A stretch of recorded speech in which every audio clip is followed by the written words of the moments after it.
A'udzubillahi minasyaitonirrajim. Bismillahirrahmanirrahim. Alhamdulillahirabbil alamin wa kafa. Wassalatu wassalamu ala nabiyil mustafa. Asyhadu an la ilaha illallah wahdahu la syarikalah wa asyhadu anna Muhammadan abduhu wa rasuluhu ahli sidqi wal wafa. Allahumma salli wa sallim wa an'im wa akrim ala hadzal nabiyil karim Muhammadin sallallahu alaihi wasallam wa ala alihi wa sahbihi ajmain. Hadirin hadirat Bapak Ibu yang Allah muliakan, assalamualaikum warahmatullahi wabarakatuh. Alhamdulillah wa syukru lillah wa la hawla wa la quwwata illa billahil aliyil azim. Bapak Ibu yang Allah muliakan, pada pagi ini kita melanjutkan kajian dari tema kita yang terakhir seputar hakikat doa yang mustajab, ya. Jika pada pertemuan terdahulu kita sudah menguraikan ada 10, ya. Ada 10 kondisi, keadaan dan tempat doa yang mustajab, ya. Maka pada bagian yang kedua ini kita akan menjelaskan tempat atau kondisi apa saja doa menjadi mustajab. Hadirin Bapak Ibu yang Allah muliakan, untuk memudahkan kita memahami bahwa berbicara doa yang mustajab setidaknya itu terbagi pada 3 kategori, ya. Kategori yang pertama, doa yang mustajab disebabkan waktu. Jadi ada waktu-waktu yang mustajab, ya.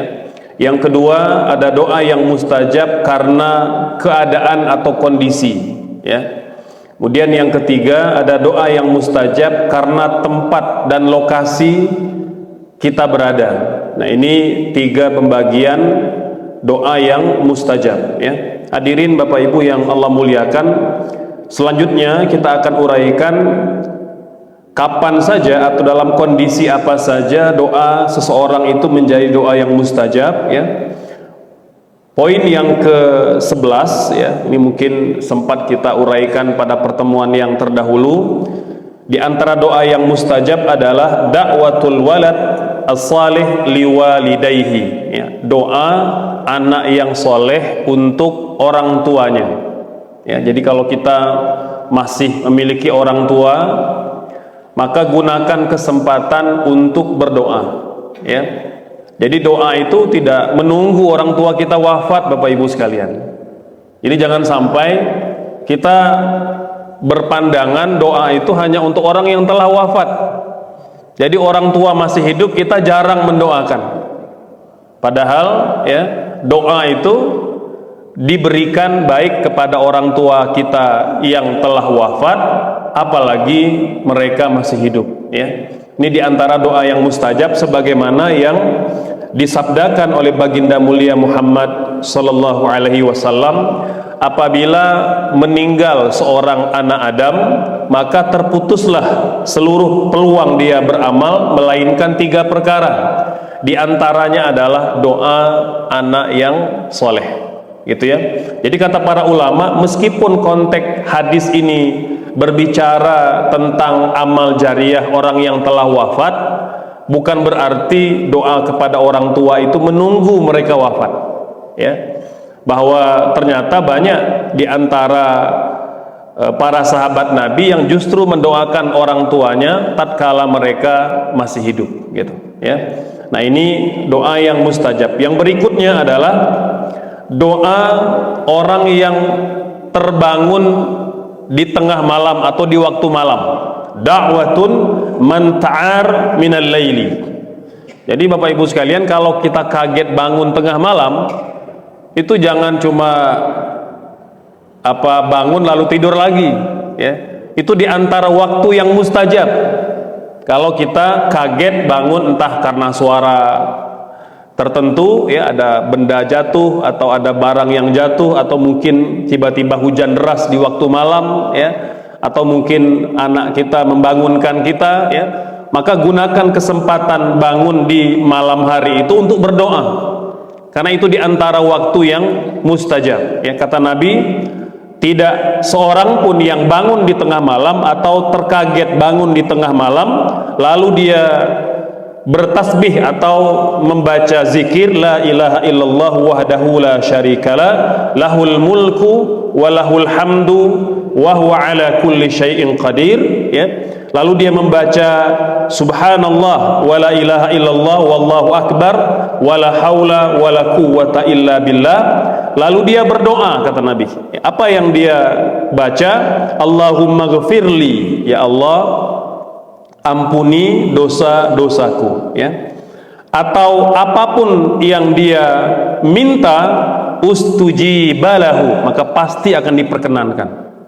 Jadi kalau bangun di malam hari, ya, pada malam-malam yang akan datang, kita tidak lupa untuk berdoa, Bapak Ibu sekalian, karena bangun kaget di malam hari itu adalah waktu yang mustajab untuk kita berdoa.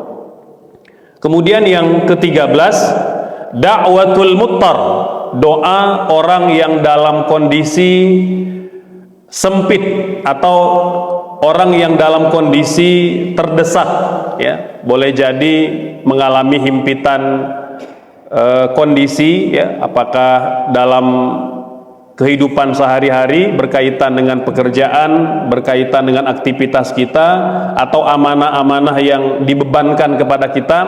Ada kondisi di mana kita merasa berat, Bapak Ibu, ya. Maka dalam kondisi beban berat sedang kita pikul, boleh jadi tidak terlihat, ya. Ada kondisi kita bisa keluar dalam kondisi itu secara mudah, itu diantara waktu yang mustajab untuk kita berdoa. Jadi kadangkala kita menghadapi kondisi sepertinya berat sekali, ya, untuk kita pikul dan hampir mustahil ada jalan keluarnya. Maka Bapak Ibu sekalian, Allah berfirman, amman nujibal muttar idza da'a, ya. Maka siapakah yang dalam kondisi terdesak, dalam kondisi yang sempit, lalu dia berdoa, maka pasti kami akan perkenankan, gitu, ya. Nah, ini diantara waktu atau kondisi doa yang mustajab. Berikutnya, doa yang mustajab, Bapak Ibu sekalian, ini dalam adab berdoa. Jadi kalau berdoa itu kita menyebut nama-nama Allah yang mulia, Asmaul Husna. Da'watun man da'a bismillahil a'zam. Jadi doa orang yang menyebut nama-nama Allah yang agung, nama-nama Allah yang mulia, ya. Jadi dari mulai Ar-Rahman Ar-Rahim, ya, ada 99 nama diuraikan dalam Al-Quran dan dalam hadis Nabi. Itu dapat kita gunakan sebagai mukadimah berdoa, Bapak Ibu sekalian. Dan upayakan kalau menyebut nama Allah, sesuaikan dengan permintaan kita, ya. Maka memahami makna nama-nama Allah itu penting, ya. Kita ingin diberikan kelapangan, ya Ghani. Kita ingin minta diberikan kasih sayang kepada anak-anak kita, ya Rahman, ya Rahim, ya. Kita minta ditolong menghadapi kezaliman, ya Jabbar, ya. Kita minta Allah mungkin memberi hukuman kepada orang yang menganiaya kita, ya Muntaqim.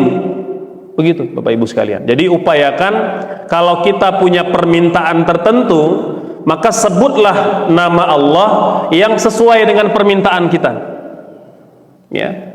Jadi harus mengenal dan memahami 99 arti nama-nama Allah itu, ya.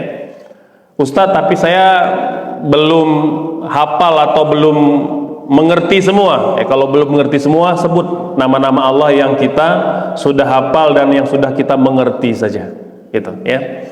Jadi bahkan Bapak Ibu sekalian, hanya menyebut ya Rabb saja itu sudah memenuhi syarat doa yang mustajab, ya.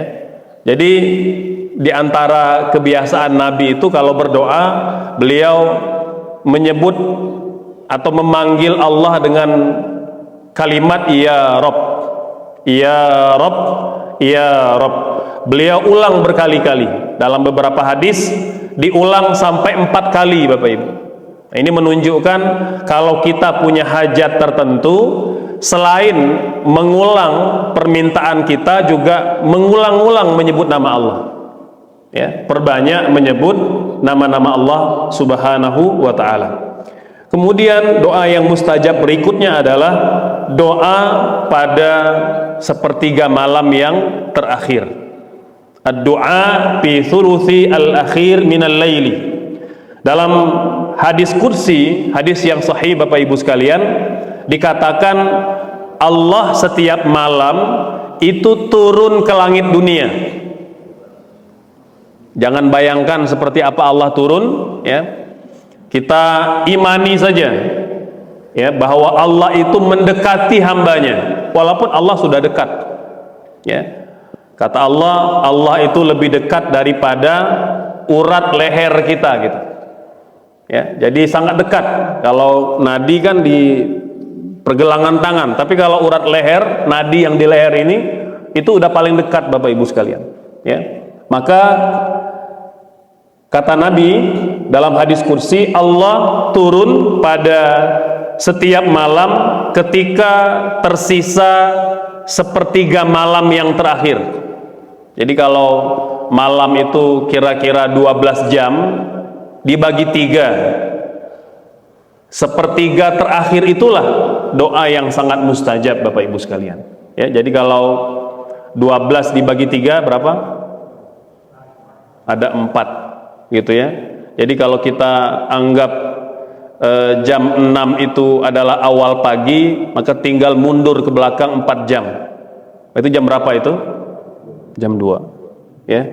Jadi jam 2, jam 3 itu waktu yang terbaik, Bapak Ibu.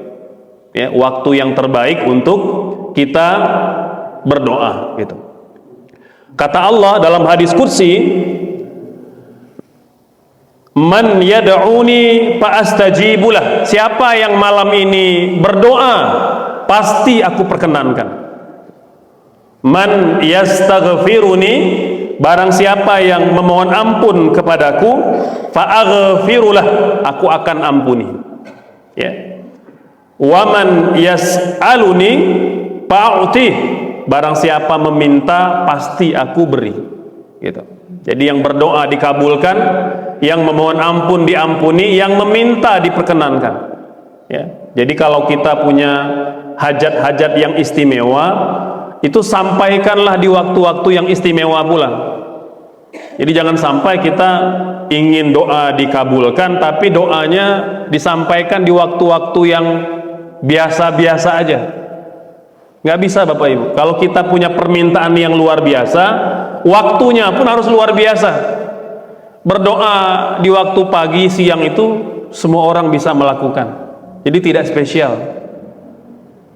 Berdoa di waktu orang sulit bangun, Bapak Ibu, itu justru waktu yang terbaik.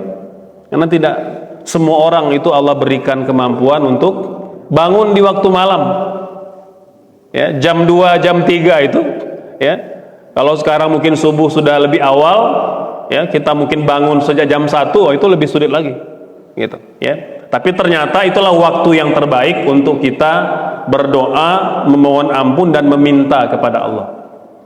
Ya, jadi kalau kita punya permintaan yang spesial, waktunya pun harus spesial, Bapak Ibu. Ya, jadi jangan waktunya standar-standar saja. Ya, waktu di mana orang bisa melakukan kebanyakan. Jadi carilah waktu di mana memang tak banyak orang yang mampu melakukannya, karena kita punya permintaan yang khusus. Ya. Selanjutnya, doa duburis shalah al-maktubah, doa setiap atau di penghujung sholat fardu, gitu ya. Nah, dalam bab ini memang ulama punya dua pandangan, ya. Pandangan pertama, yang dimaksud doa setelah sholat itu doa sebelum kita mengucapkan salam atau sebelum kita mengakhiri sholat. Jadi ulama ada yang memahami di sujud yang terakhir, gitu ya. Nah, ini tentu dalam konteks kalau kita sholatnya sendiri, Bapak Ibu sekalian. Karena kalau kita sholatnya berjamaah, kita terikat nanti dengan adab-adab berjamaah, di mana imam tidak boleh sholat terlalu panjang di atas kemampuan makmum rata-rata, ya. Dan makmum juga tidak boleh memanjangkan sujud terlalu lama sampai tertinggal rukun sholat. Nah, dia terikat dengan perintah imam. Nah, jadi kita letakkan secara proporsional, Bapak Ibu. Jadi pemahaman yang pertama, berdoalah di bagian terakhir sholat, ya. Bisa sebelum salam, ketika duduk tasyahud akhir, ya, maka kita kan berdoa, Allahumma inni a'udzubika min azabi jahannam wa min azabil qabri wa min fitnatil mahya wal mamat wa min fitnatil masihid dajjal. Nah, itu diantara tempat untuk kita berdoa. Ada lagi yang mengatakan sujud yang terakhir tadi, ya. Tapi ingat Bapak Ibu sekalian bahwa sujud yang terakhir tadi itu konteksnya lebih tepat kalau sholatnya sendiri, ya. Kalau kita sebagai imam, maka upayakan kadar sholatnya sesuai kemampuan makmum rata-rata. Kalau memang jamaah masjid Fathul Ummah ini sujudnya biasa setengah jam, boleh, nggak apa-apa. Nah, gitu ya. Jadi kalau jamaahnya udah biasa sujud setengah jam, boleh imamnya setengah jam sujudnya, gitu ya. Tapi kalau biasa sujudnya hanya 2 sampai 3 menit maksimal, itu pun justru cukup lama, ya, 2-3 menit itu, maka boleh sesuai dengan kadar kemampuan makmum. Itu kalau imam, ya. Nabi melarang imam itu memanjangkan sholat lebih dari kemampuan makmum kebanyakan. Yang kedua, makmum juga tidak boleh terlalu panjang sujudnya, karena dia terikat dengan adab-adab berjamaah. Kata Nabi, kalau imam bertakbir, takbirlah bersama dengannya. Kalau imam ruku, rukulah bersama dengannya. Kalau imam sujud, sujudlah bersama dengannya. Jadi terikat. Maka jangan sampai kita masih sujud, imam sudah mau mengucapkan salam. Itu bisa batal sholatnya, Bapak Ibu sekalian. Karena toleransinya, makmum itu boleh delay, boleh terlambat 1 rukun saja. 1 rukun saja, tidak boleh lebih. Jadi kalau kita delay sampai 2 rukun, bisa batal sholatnya, Bapak Ibu sekalian, ya. Misalnya kita masih sujud, imam sudah berdiri rokaat yang kedua atau ketiga, dan mungkin sudah membaca Al-Fatihah, itu bisa batal sholatnya, ya. Jadi pastikan kalaupun kita mau memanjangkan ruku, dalam kondisi ruku dan sujud dalam kondisi berjamaah, panjangnya harus proporsional, tidak tertinggal jauh dengan imam, gitu, ya. Pandangan yang kedua, Bapak Ibu sekalian, doanya setelah salam, ya, setelah salam, gitu, ya. Makanya jangan buru-buru beranjak langsung pulang atau langsung aktivitas yang lain.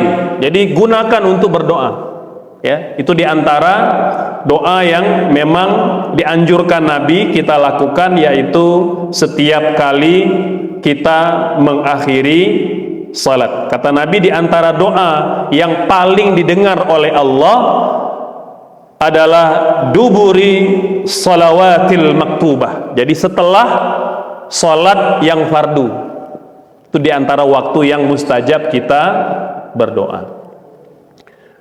Bagaimana dengan sholat sunnah, Ustaz? Kalau sholat sunnah dia tidak secara khusus, ya, dia mungkin nanti masuk kategori doa-doa yang lain, mungkin di 2/3 malam yang terakhir atau 1/3 malam yang terakhir itu boleh, ya. Nah, tetapi secara khusus Nabi mengatakan untuk sholat fardu itu adalah setelah sholat. Waktu mustajab berikutnya adalah ad-du'a bis sujud. Nah, doa ketika sujud. Nabi bersabda, aqrab ma yakunul abdu wa rabbuh, ya, atau aqrab ma yakunul abdu wa baina rabbih fahuwa sajid. Jarak terdekat antara hamba dengan Robnya ketika dia sujud. Kata Nabi, fa'aksiru fiha minad du'a. Maka perbanyaklah berdoa di waktu kita sujud. Gitu. Ya. Jadi itu diantara waktu yang terbaik untuk kita berdoa. Mengapa sujud menjadi tempat yang terdekat? Ketika hamba itu menghinakan dirinya secara totalitas, Bapak Ibu. Ketika dia meletakkan kepalanya yang sangat terhormat ini sejajar dengan kakinya, gitu. Ya, artinya kita meletakkan posisi kita paling rendah di hadapan Allah, gitu. Ya, kita menghinakan diri kita di hadapan Allah. Ya, meski mungkin kita punya pangkat, punya jabatan, punya ilmu, ya, punya pelbagai kelebihan-kelebihan, namun di hadapan Allah kita tidak lebih dari hamba yang hina, ya. Bapak Ibu yang Allah muliakan, berikutnya adalah doa pada hari Jumat. Ya, berdoa pada hari Jumat. Nabi bersabda, iltamisus sa'ah allati turja fi yaumil jum'ati. Upayakan, kata Nabi, kalian bisa mencari waktu yang mustajab berdoa pada hari Jumat. Waktunya sebenarnya dirahasiakan kapan tepatnya, tapi hanya sebentar, Bapak Ibu. Waktunya tidak sepanjang hari Jumat, tapi ada satu waktu yang khusus Allah jadikan doanya mustajab pada hari itu, yaitu pada hari Jumat, dan waktunya dirahasiakan. Namun dari beberapa riwayat mengatakan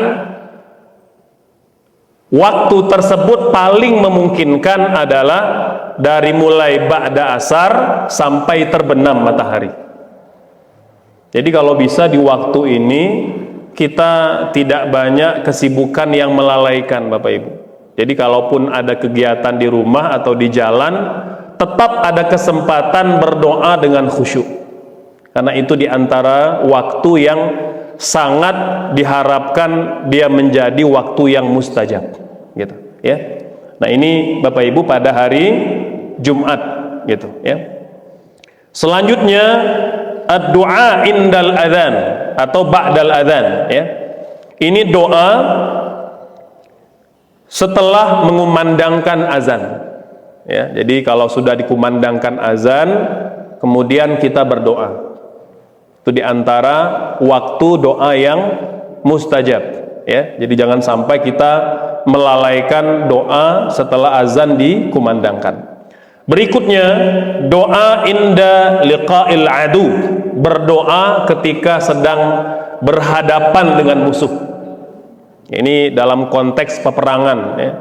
Nah, seperti rakyat Palestina hari ini ketika mereka berhadapan langsung dengan musuh, gitu, ya. Justru itu waktu yang mustajab, Bapak Ibu sekalian, ya. Karena boleh jadi ajal mereka sudah di depan mata. Nah, di waktu itulah doa hamba itu sangat mustajab, gitu, ya. Nah, dalam konteks kita hari ini, ya, boleh jadi tatkala seseorang itu berhadapan dengan bahaya, ya. Apakah ada orang yang mau menganiaya kita, ya, atau menyakiti kita? Kata ulama, ini masuk kategori doa yang mustajab, gitu. Jadi kita tidak pernah merasa takut selain kepada Allah, gitu, ya. Berikutnya ad-du'a inda nuzulil matar, berdoa ketika turun hujan, terutama Bapak Ibu hujan yang deras, ya, hujan yang deras, ya. Doa yang Nabi ajarkan, Allahumma shayyiban nafi'a, ya Allah turunkan hujan ini hujan yang bermanfaat, karena ada hujan yang datang sebagai azab, Bapak Ibu, ya. Dulu Allah mengazab umat-umat terdahulu dengan hujan juga, tapi akhirnya menjadi banjir bah, ya. Ada hujan yang mendatangkan penyakit, ada hujan yang mendatangkan bencana, gitu, ya. Nah, kita tatkala hujan deras atau hujan lebat meminta kepada Allah, Allahumma shayyiban nafi'ah, ya Allah jadikan hujan yang Engkau curahkan kepada kami ini hujan yang bermanfaat, bukan hujan yang mendatangkan mudarat, bukan hujan yang mendatangkan keburukan, bukan hujan yang mendatangkan musibah atau bencana, ya. Kemudian Nabi juga mengajarkan doa ketika hujan itu, Allahumma hawalina wala alaina. Nah, jadi kalau kita melihat, ya, ini kondisi sedang sangat rentan pada musibah banjir, gitu ya, maka ada doa minta hujannya dialihkan. Nah, tapi bukan pawang hujan, Bapak Ibu, ya, yang pakai ketok-ketok itu bukan itu, ya. Nah, itu tidak dari Islam, Bapak Ibu. Tapi ada memang doa minta Allah memindahkan hujan, itu ada. Nabi yang mengajarkan, Allahumma hawalina wala alaina. Ya Allah, tolong pindahkan hujan ini ke tempat yang lain, yang di tempat itu membutuhkan hujan, bukan kepada kami. Ya, mungkin kita sedang mengalami banjir di mana-mana, maka tentu secara logika curah hujan yang deras akan menambah parah kondisi banjir. Maka boleh kita berdoa, Allahumma hawalina wala alaina. Ya Allah, tolong pindahkan hujan ini. Ya, tolong pindahkan hujan ini ke tempat yang lebih membutuhkan, ya, bukan kepada kami, gitu. Ya. Wah, boleh nggak Ustadz kalau minta kepada Allah hujannya dipindahkan karena sedang pesta pernikahan, gitu misalnya, atau sedang ada acara di lapangan, gitu. Kata ulama boleh, diperbolehkan, gitu ya, selama tentu kita memintanya dengan beradab kepada Allah Subhanahu wa Ta'ala, ya. Jadi kata ulama, ya, kita bisa misalnya meminta, ya Allah, tolong tahan hujan ini sejenak, ini biar ini selesai pesta pernikahannya, itu boleh begitu, tapi dengan penuh adab, tidak nyuruh-nyuruh Allah, gitu, ya. Jadi itu diantara adab yang Nabi ajarkan tatkala kita minta hujan itu dipindahkan. Jadi tidak perlu pakai sapi, gitu ya, tidak perlu pakai ritual-ritual, gitu, nggak perlu, ya. Kenapa katanya yang rame itu, ya, di medsos itu, ya, kata dia bisa nelpon langsung ke malaikat untuk ngatur hujan. Nah, itu ya, kapan malaikat pakai telepon ini? Ya, subhanallah, ya. Jadi nah, ini Bapak Ibu sekalian, jadi Nabi mengajarkan kepada kita berdoa ketika hujan yang deras, dan Nabi juga mengajarkan kita untuk minta kepada Allah, minta hujan yang bermanfaat, dan boleh pula minta agar hujan itu dipindahkan atau dialihkan. Selanjutnya adalah doa ketika kumandang azan. Kalau tadi antara azan dan iqomah, ini doa atau membaca tasbih ketika azan dikumandangkan, ya. Makanya Bapak Ibu sekalian, Nabi pernah bersabda bahwa ketika seorang Bilal muazin mengumandangkan azan, maka sepanjang suara azan itu didengar oleh manusia, didengar oleh malaikat, didengar oleh jin, didengar oleh makhluk-makhluk Allah yang tidak bernyawa. Jadi Bapak Ibu, ada makhluk Allah yang tidak bernyawa, pepohonan, bebatuan, sungai, gunung, lembah, dinding, tembok, itu makhluk Allah juga, walaupun mereka tidak bernyawa. Tapi kata Nabi, terdengar sampai ke tempat itu, maka semuanya berdoa memohonkan ampun untuk yang mengumandangkan azan. Itu fadilat yang sangat besar, mengumandangkan azan, Bapak Ibu sekalian. Maka sahabat ketika mendengar hadis ini, mereka mengatakan, ya Rasulullah, hebat sekali fadilat orang yang mengumandangkan azan. Lantas apa yang kami dapatkan, atau apa yang perlu kami lakukan agar mendapat fadilat yang sama? Maka Nabi mengatakan, Qulu kama qal, gitu ya, ucapkan seperti mana yang diucapkan oleh muazin. gitu ya. Jadi menjawab azan itu banyak fadilatnya, meskipun tidak wajib Bapak Ibu, tapi jangan kita lewatkan. Karena banyak fadilat, diantaranya adalah setiap makhluk-makhluk Allah, baik yang bernyawa atau yang tidak bernyawa, yang terlihat maupun yang tidak terlihat wujudnya, itu mendoakan orang yang mengumandangkan azan dan orang yang mengucapkan kalimat yang sama yang dikumandangkan oleh muazzin gitu. Selanjutnya, diantara doa yang mustajab Bapak Ibu sekalian gitu ya, adalah doa ketika kita dalam kondisi yang sangat memprihatinkan gitu ya. Ini seperti mana yang pernah dialami oleh 3 orang yang terkurung di dalam gua. Bapak Ibu, dalam kondisi yang terjepit, dalam kondisi yang sangat darurat, yang sangat genting, sudah tidak ada harapan lagi kita mampu menyelamatkan diri, maka jangan lupa itu diantara waktu yang mustajab untuk berdoa. Dan sebelum kita menyampaikan permintaan kita, sebutkan satu amalan seumur hidup kita yang paling istimewa. Ini kira-kira Bapak Ibu usia kita 50 sampai 70 tahun ini, kira-kira sepanjang kita hidup itu ada tidak satu amalan yang spesial, satu amalan yang istimewa yang kita yakin itu betul-betul ikhlas karena Allah?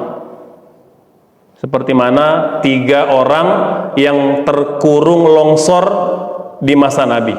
Jadi 3 orang ini, dia berdoa. Yang pertama, laki-laki pertama itu meminta, ya Allah, dulu saya punya seorang ayah dan ibu kandung yang masih hidup. Saya beternak kambing dan memerah susunya. Setiap hari saya pulang ke rumah membawa susu untuk ayah ibu saya. Di waktu yang sama saya juga punya istri, punya anak. Susu yang saya bawa pulang pertama akan saya berikan kepada orang tua saya sebelum saya berikan kepada anak istri saya. Suatu hari saya pulang ke rumah, ayah ibu sudah tertidur. Waktu itu istri anak saya meminta susu. Anak menangis ya. Tapi saya abaikan. Saya katakan tunggu sampai ayah ibu saya bangun. Maka menunggu Bapak Ibu, dikatakan bahwa anaknya menangis di malam hari, menunggu sampai keesokan pagi. Berapa jam anaknya menangis Bapak Ibu? Bangun pagi hari, susunya diberikan kepada orang tuanya, mereka kenyang, baru susu itu aku berikan kepada anak istriku. Kata laki-laki ini, ya Allah, kalau engkau tahu amalan itu ikhlas, aku kerjakan karenamu, maka tolong selamatkan kami. Maka Bapak Ibu, pintu gua tadi yang tertutup oleh lumpur tadi bergeser sedikit, tapi belum bisa keluar, tapi sudah bergeser. Ini menunjukkan betapa amalan yang istimewa itu dapat menyelamatkan kita. Laki-laki kedua mengatakan, ya Allah, dulu aku tertarik mencintai sepupu perempuanku, tapi karena kondisi tertentu aku tidak bisa menikahinya. Suatu hari dia datang kepadaku dalam kondisi memerlukan uang. Maka timbul pikiran aku untuk bermaksiat kepadanya. Aku katakan kepadanya, aku berikan uang kepadamu dengan syarat engkau tidur bersama denganku. Maka tatkala sudah akan berbuat maksiat, sepupu perempuan itu aku mengatakan kepadaku, jangan menyarungkan cincin melainkan dengan izin dari Allah Subhanahu wa Ta'ala. Jadi maksudnya itu kiasan. Maka jangan melakukan perbuatan zina kecuali kalau kita sudah berstatus suami istri, ya bukan zina lagi namanya gitu, ya. Maka ketika sepupuku itu menyebut nama Allah, bergetarlah hatiku, aku membatalkan keinginan untuk bermaksiat. Padahal kesempatan telah terbuka. Aku batalkan hasrat bermaksiat, berzina, aku berikan uang itu kepadanya, aku minta dia pergi. Ya Allah, kalau aku melakukan itu, meninggalkan maksiat itu benar-benar ikhlas karena Engkau, selamatkan aku. Maka bergeser pintu gua itu Bapak Ibu. Tapi belum bisa keluar.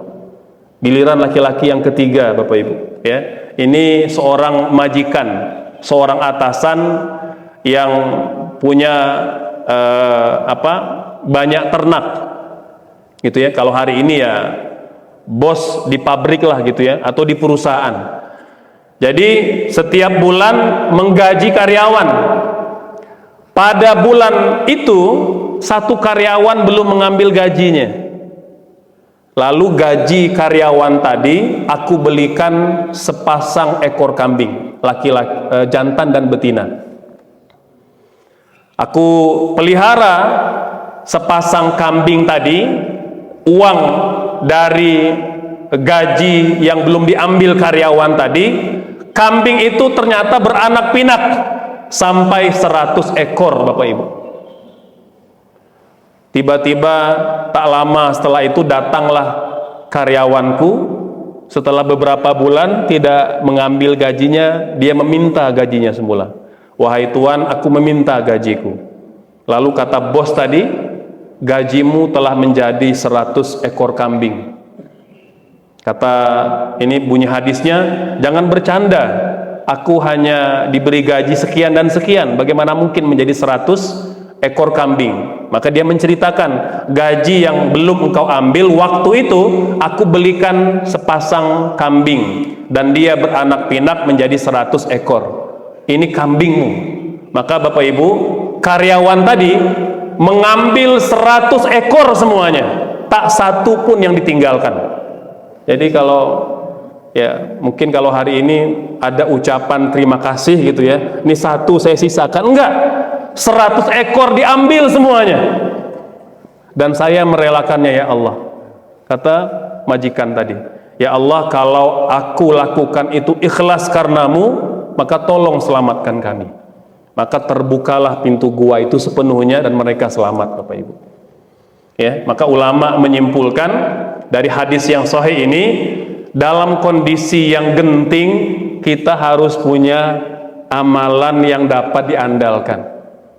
Nah, kira-kira selama kita hidup sudah punya belum tuh? Ya. Tidak harus satu Bapak Ibu. Ya, kalau punya banyak alhamdulillah.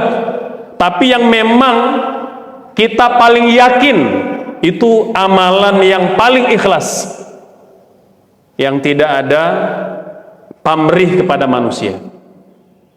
Ya, itu diantara doa yang mustajab yang dapat kita panjatkan, yang kita minta kepada Allah Subhanahu wa Ta'ala. Ya.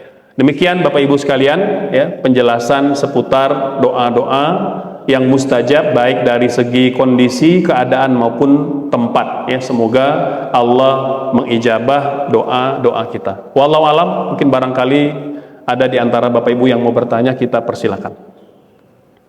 Mangga Ibu, silakan.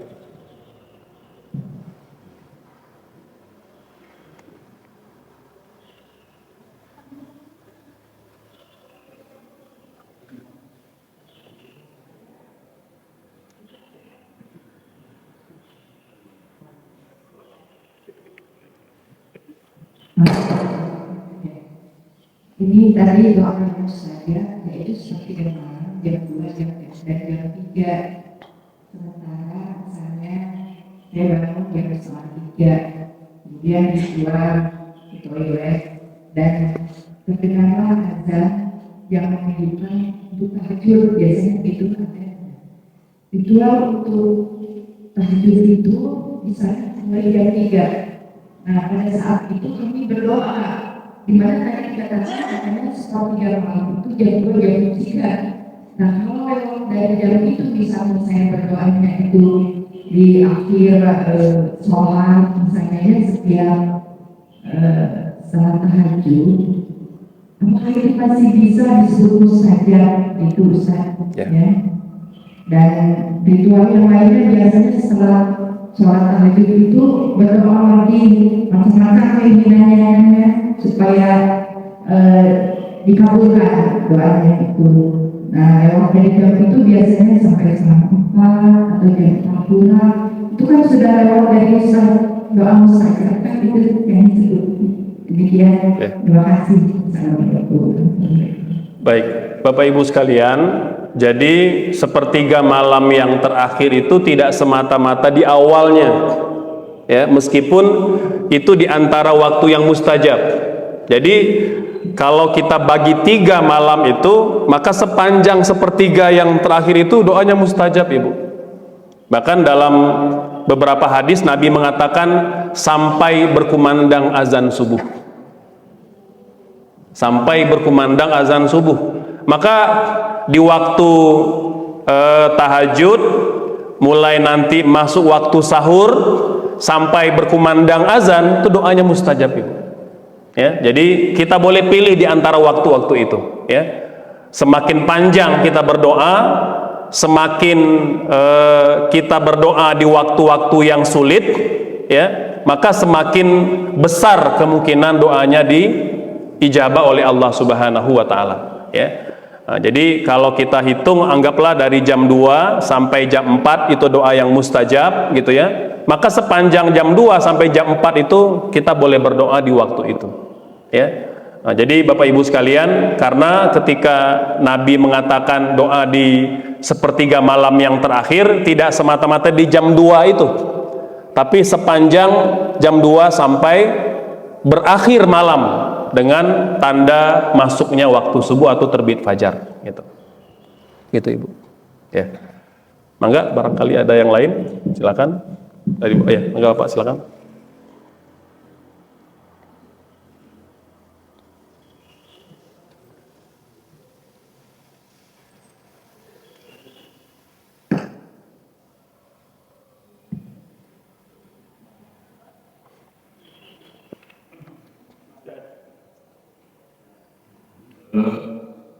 Tentang berdoa, apakah harus mengangkat tangan?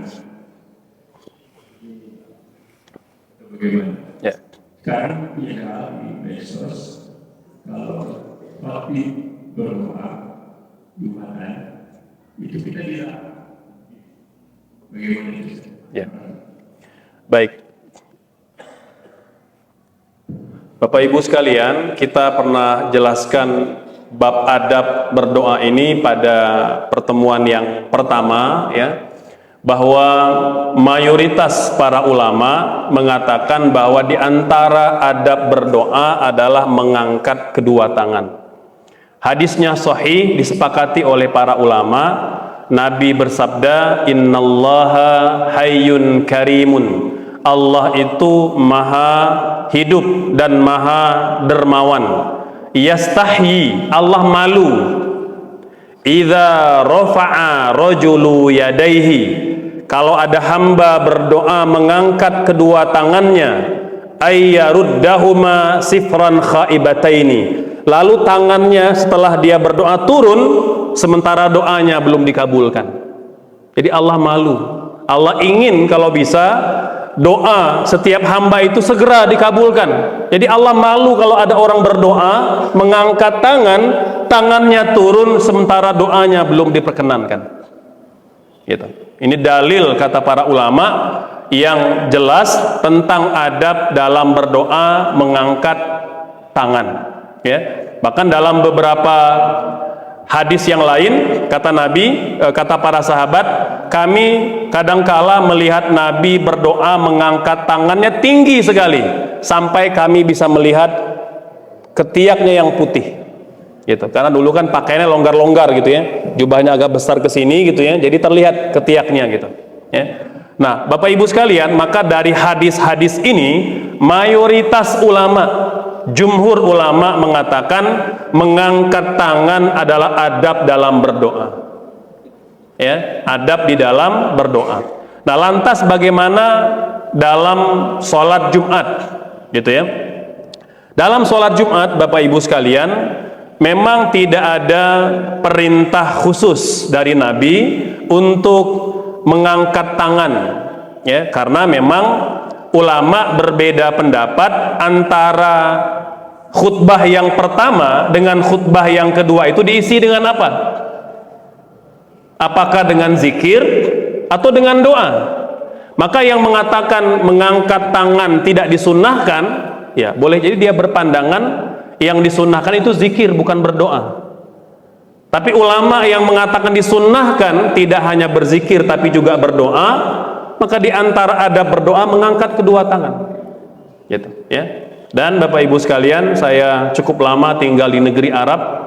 Mayoritas ulama di negeri Arab mengangkat tangan antara azan yang pertama dan di azan yang di antara khutbah yang pertama dengan khutbah yang kedua, ya. Jadi tidak menjadi persoalan, ya, ketika kemudian kita berdoa mengangkat kedua tangan ketika sholat Jumat, gitu ya. Ketika ada orang yang mungkin berpandangan tidak disunnahkan atau terlarang, ya itu sah-sah saja, ya, selama memang dia punya sandaran, dia punya dalil, silakan diamalkan sendiri.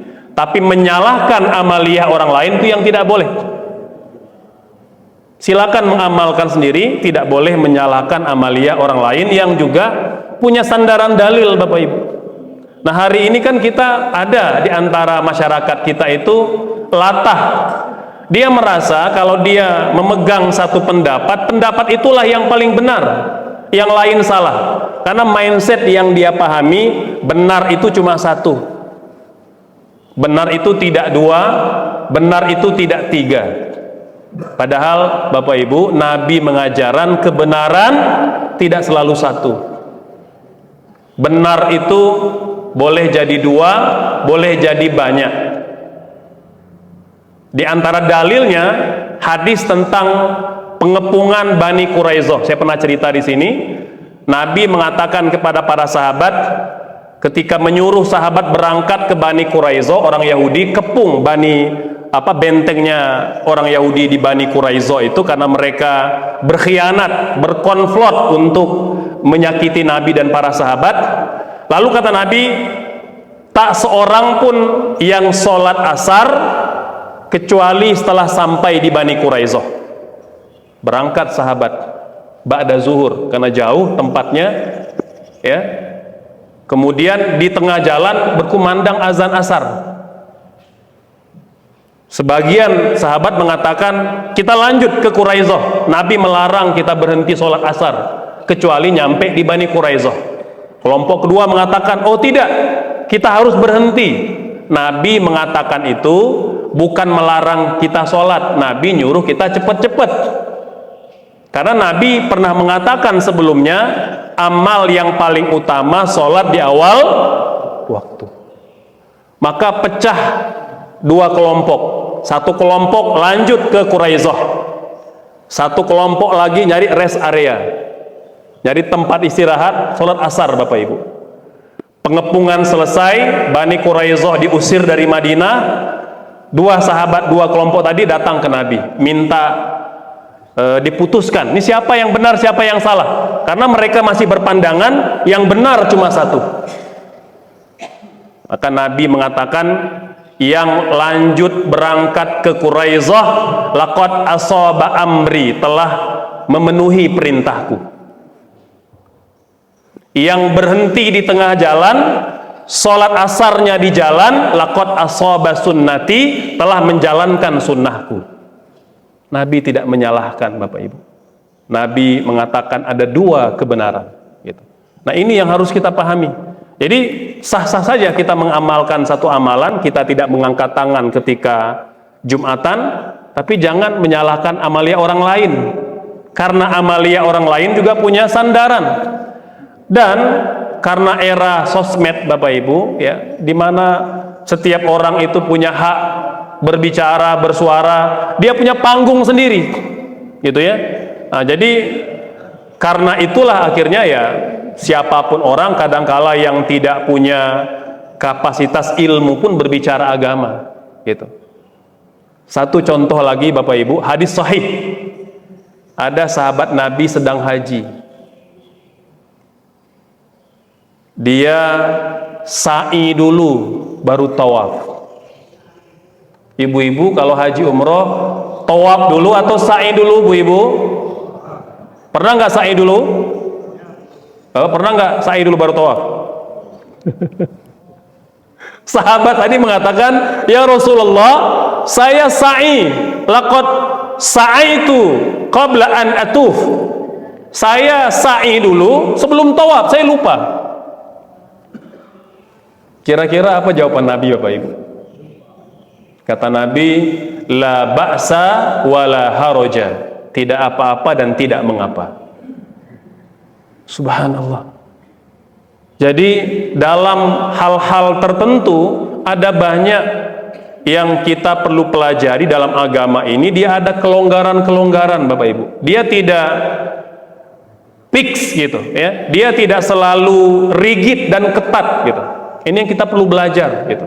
Dan saya banyak mendapati mubalik sosmed ini gitu ya.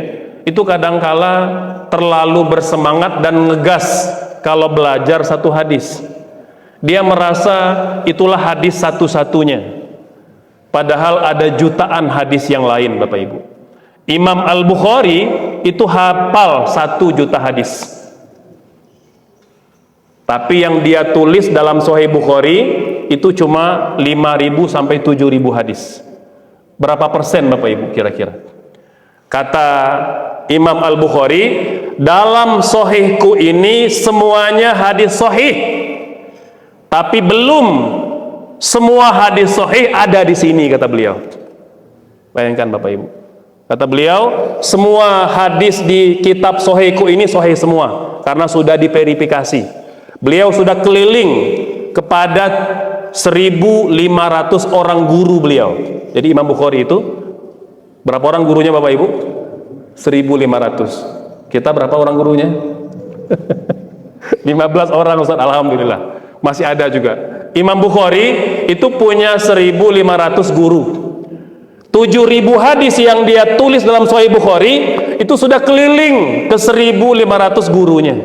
Sudah dia minta verifikasi, minta dipalidasi.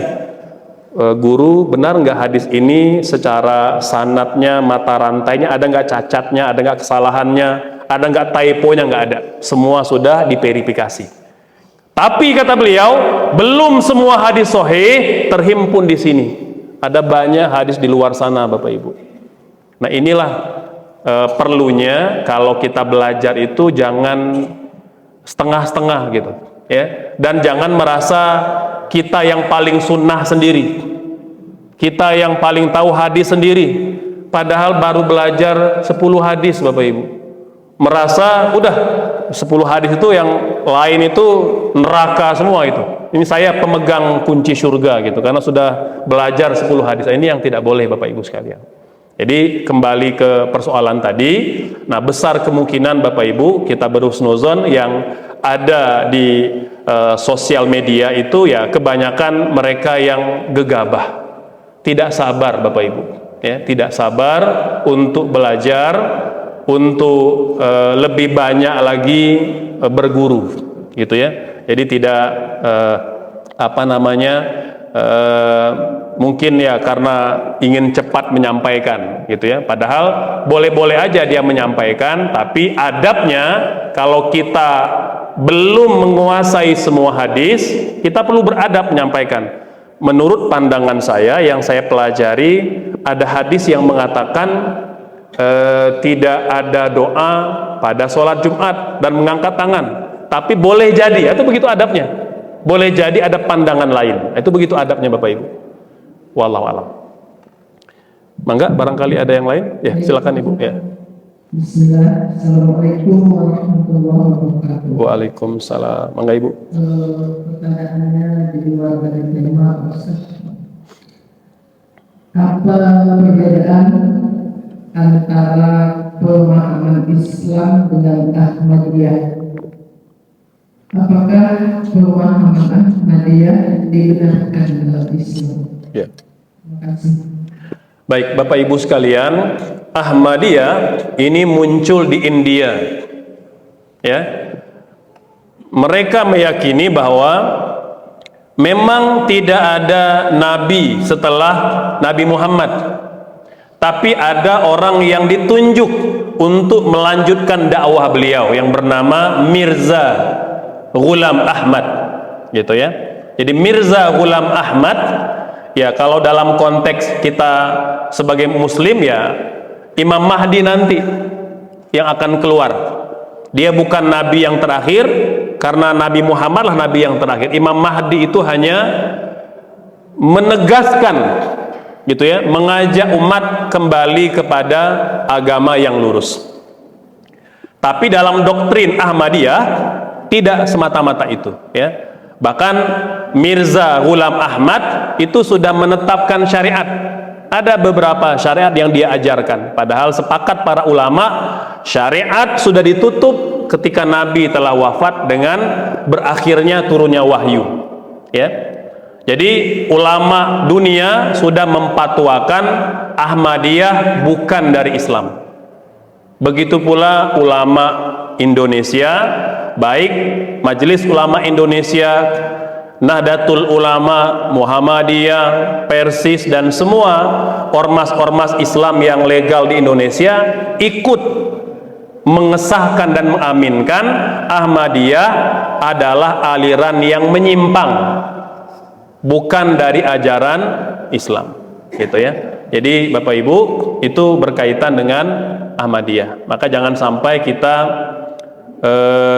tertipu atau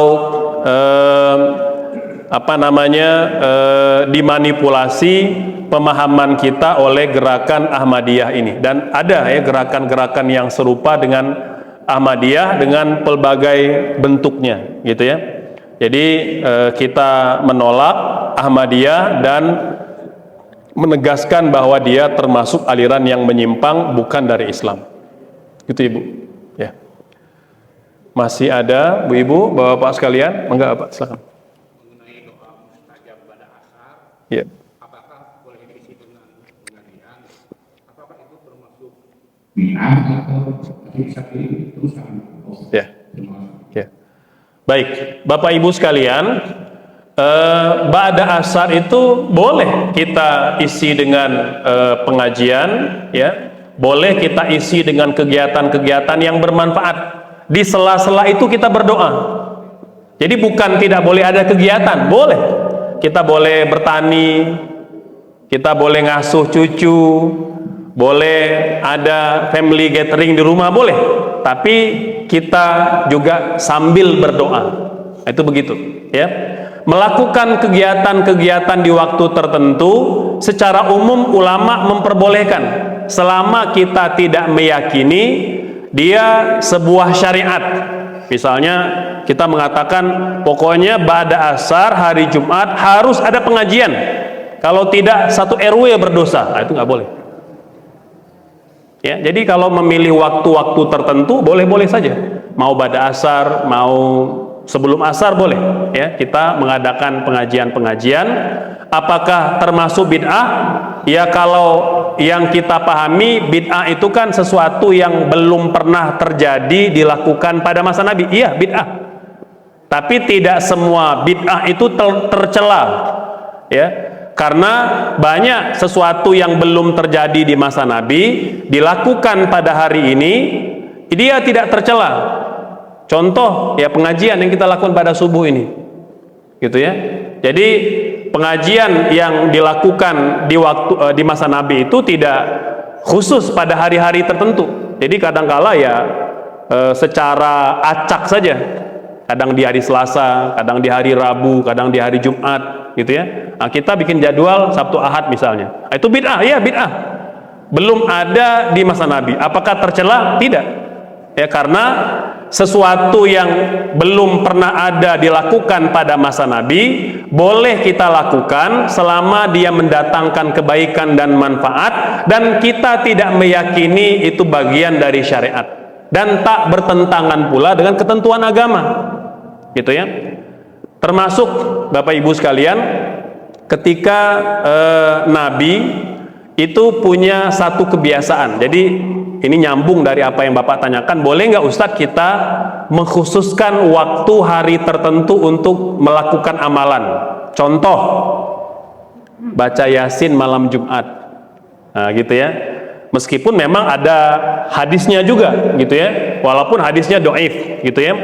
Nah, namun secara umum kata ulama kita boleh melakukan satu amalan khusus di hari tertentu. Apa dalilnya? Contohnya Nabi, Bapak Ibu. Nabi punya satu kebiasaan, setiap hari Sabtu sholat zuhurnya di Masjid Kuba. Setiap hari Sabtu. Padahal tidak ada perintah agama, tidak ada perintah Quran, dan Nabi juga tidak memerintahkan. Hanya kebiasaan Nabi aja. Setiap hari Sabtu waktu duha jam 9-10 berangkat ke Masjid Kuba, masjid yang pertama dibangun dalam sejarah dakwah Nabi sebelum Masjid Nabawi, ya. Kemudian beliau menunggu sampai zuhur di Masjid Kuba. Kata ulama, Nabi mengkhususkan amalan pada hari Sabtu. Berarti kita juga boleh mengkhususkan amalan pada waktu tertentu. Misalnya apa? Silaturahim keluarga di kampung pada pagi Lebaran. Itu mudik Lebaran itu bid'ah, Bapak Ibu. Nabi pagi Lebaran tidak berangkat ke Mekah itu. Dia tetap di Madinah. Bid'ah enggak? Bid'ah, betul bid'ah. Tapi apakah tercela? Tidak tercela. Gitu, ya. Selama tidak diyakini syariat. Kita ngomong ke anak-anak, kita harus mudik. Kalau nggak mudik berdosa, itu nggak boleh. Ya, jadi artinya kita boleh memilih waktu-waktu tertentu untuk melakukan satu amalan. Nah, termasuklah mengadakan pengajian hari Jumat ba'da asar, itu boleh. Ya, wallahu a'lam. Mangga, mungkin ada yang lain? Ada lagi? Terakhir mungkin Ibu mau nanya lagi? Ya.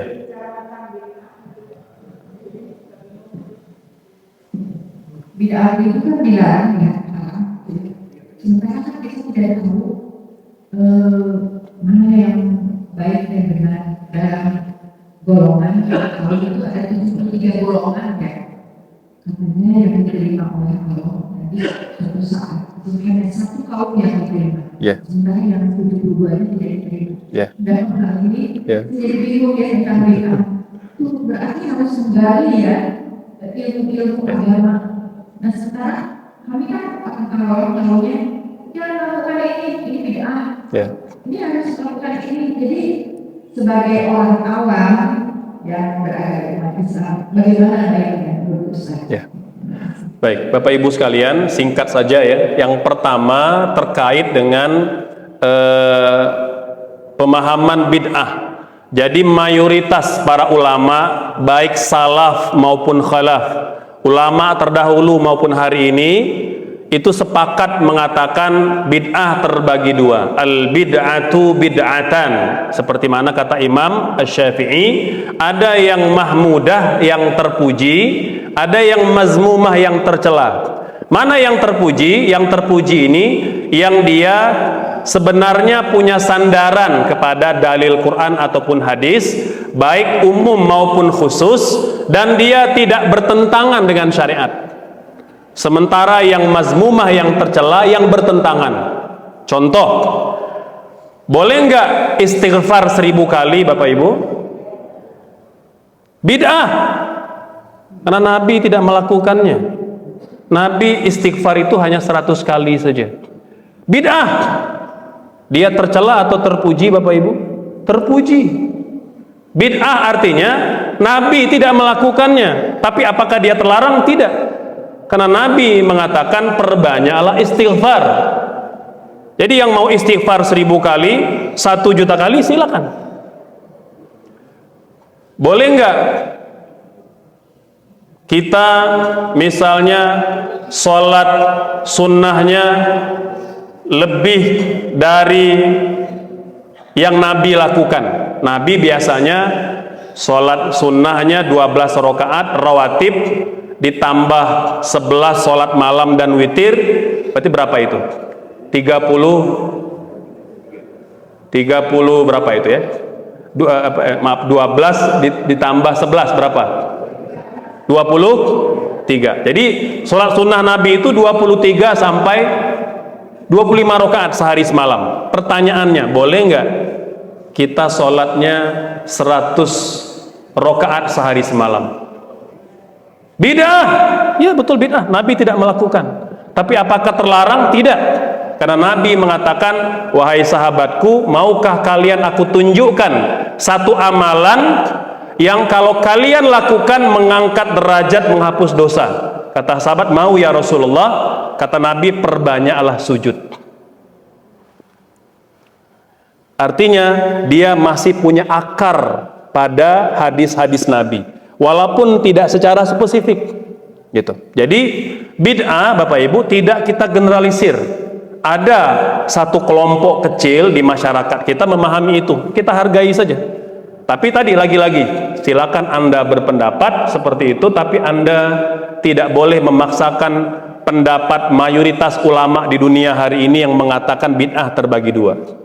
Gitu, ya. Ada bid'ah yang tercela, ada bid'ah yang terpuji. Bagaimana cara mengetahui Ustaz? Ya belajar.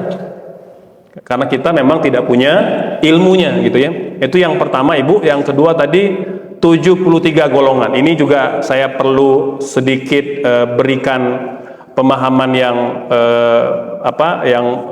benar Bapak Ibu sekalian. Hadisnya sahih, kata Nabi, umatku atau umat manusia kelak akan terpecah menjadi 73 golongan. Umat Nabi Muhammad artinya manusia yang hidup pada era Nabi Muhammad sampai hari kiamat. Kata Nabi akan terpecah menjadi 73 golongan. Cuma satu yang selamat. 72-nya ke neraka. Ini ada yang berpandangan ini di Indonesia gitu ya. Berarti yang kelompok yang selamat itu cuma kelompok pengajian kami saja. Ya, yang Muhammadiyah ke neraka, NU ke neraka, Persis ke neraka, Permusi ke neraka, Wasliyah ke neraka. Cuma kelompok kami saja yang ke surga. Ini bahaya Bapak Ibu. Ini yang akibat belajarnya cuma pakai terjemah saja. Karena banyak saya dapati itu begitu, ya. Yang suka ngomong-ngomong di media itu memang tadi pertama nggak ngerti bahasa Arab juga, atau kalau dia belajar hadis baru 1-2 itu langsung mengatakan cuma kelompok pengajian kami aja nih yang sunnah, yang Taifah Mansurah gitu ya, yang lain itu sesat di neraka. Padahal Bapak Ibu sekalian, kata ulama ya, ini ulama yang ngomong nih, bukan penceramah yang di TikTok itu gitu ya. Jadi kata ulama, 73 golongan ini, satu itu yang mukmin, 72 itu yang tidak beriman, yang kafir, yang tidak beriman kepada Allah. Boleh jadi Ahmadiyah di situ, ya, boleh jadi Ayah Ipin di situ, boleh jadi siapa itu yang perempuan itu yang mengaku Jibril itu, Lia Eden di antara yang 72 itu Bapak Ibu. Jadi bukan ormas-ormas Bapak Ibu. Ya. Nabi ngomong ini itu 1400 tahun yang lalu. Muhammadiyah NU belum lahir. Dari mana Nabi tahu? Bapak Ibu sekalian. Jadi ternyata itu ada yang punya pandangan itu. Jadi hanya kelompok pengajian kami saja yang selamat ke surga. Ya, yang 72 itu sesat semua. Dan disebut Bapak Ibu, kan viral rame itu di Sumatera Barat. Yang dia mengatakan NU sesat, Muhammadiyah sesat, Persis sesat. Yang ke surga itu cuma kelompok pengajian dia aja. Nah, gitu ya. Nah, itu nanti silakan cari itu mana kelompok itu tuh. Nah, itu hati-hati gitu ya. Nah, ini walaupun kelompok ini sedikit Bapak Ibu, sangat sedikit dia. Cuma dia vokal karena banyak duitnya, banyak sosmednya gitu ya, banyak mubalignya, begitulah kira-kira gitu ya. Nah, jadi saya tidak sebut, nanti silakan Bapak Ibu cari sendirilah gitu, itu banyak di sosmed gitu ya. Jadi kalau ngaji itu biar jelas, biar tuntas ya.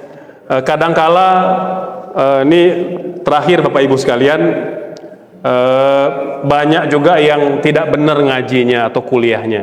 Itu salah satu nidai yang suka mengatakan ormas-ormas yang lain sesat, cuma dia aja yang benar. Itu dulu Bapak Ibu ya, dia kuliah dengan saya di Kairo. Saya kenal orangnya, saya nggak sebut nama, cuma ingin ngasih clue aja gitu ya.